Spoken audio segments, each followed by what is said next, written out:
भारत ने ब्रह्मोस मिसाइल को अब अपग्रेड करने का ऐलान कर दिया है और रशिया से बहुत सारे एक्सपर्ट्स जो हैं वो भारत के अंदर आना शुरू हो गए हैं और इस ब्रह्मोस मिसाइल को अब हाइपरसोनिक मिसाइल में ट्रांसफॉर्म किया जा रहा है।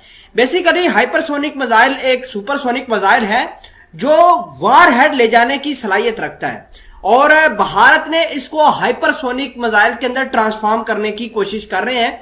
जिस तरीके से चाइना के पास हाइपरसोनिक मिसाइल है, जिस तरीके से रशिया या फिर अमेरिका के पास समहाउ जो है ये मिसाइल मौजूद है, भारत भी उसी तरह की एक मिसाइल बनाना चाह रहा है। तो देखते हैं इस मिसाइल की क्या क्या खसूसियात है और क्या क्या भारत इससे काम ले सकता है।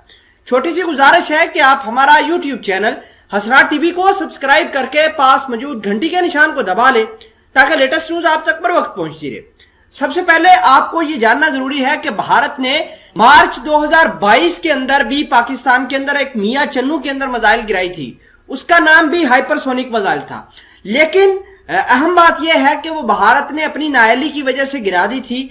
खुशकिस्मती से उस मिसाइल के अंदर कोई पेलोड मौजूद नहीं था।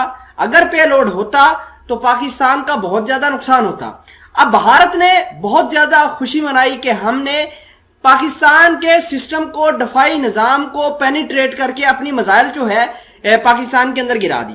अब भारत और भारत के जो अलाई मुल्क है जैसे रशिया है डिफेंस पार्टनर, उसने ऐलान किया है कि इसको हम हाइपरसोनिक मिसाइल बनाते हैं। हाइपरसोनिक मिसाइल का फायदा क्या होगा? एक तो हाइपरसोनिक मिसाइल उस मिसाइल को कहते हैं जिसकी रफ्तार आवाज की रफ्तार से 5 गुना ज्यादा हो, लेकिन ब्रह्मोस मिसाइल की रफ्तार जो है ये 8 मैक होगी, यानी आवाज की रफ्तार से 8 गुना ज्यादा होगी। हालांकि हाइपरसोनिक मिसाइल बनाने के लिए 5 मैक जरूरी हो, लेकिन इसको 8 मैक दिया गया है। इसकी जो रफ्तार है वो तकरीबन 9000 किलोमीटर पर घंटा ये सफर तय कर सकता है। अगर हम बात करें इस मिसाइल की, तो इस मिसाइल के अंदर ट्राइएड सिस्टम है। ट्राइएड का मतलब ये है कि ये भारत वाले जमीन से भी लॉन्च कर सकते हैं, फजा से यानी किसी एयरक्राफ्ट के अंदर ये मिसाइल लगा के लॉन्च कर सकते हैं, या फिर सबमरीन के अंदर या एयरक्राफ्ट कैरियर जो है या फिर वारशिप के अंदर इस्तेमाल करके इसका इस्तेमाल कर सकते हैं। अब बड़ी अहम बात यह है कि इसकी रेंज अपग्रेड की गई है। इसकी रेंज 1000 किलोमीटर तक बताई जा रही है।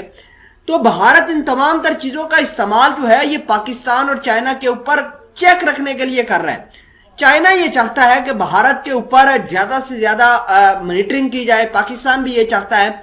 पिछले दिनों मैंने आपको खबर दी थी कि चाइना ने भारत की सरहद के ऊपर बहुत सारे दफाई सिस्टम तैनात किए हैं, कुछ जंगी जहाज तैनात किए हैं जिनमें J-11 फाइटर जेट मौजूद थे, कुछ कॉम्बैट हेलीकॉप्टर तैनात किए थे ताकि भारत के ऊपर ज्यादा से ज्यादा चेक एंड बैलेंस रखा जाए।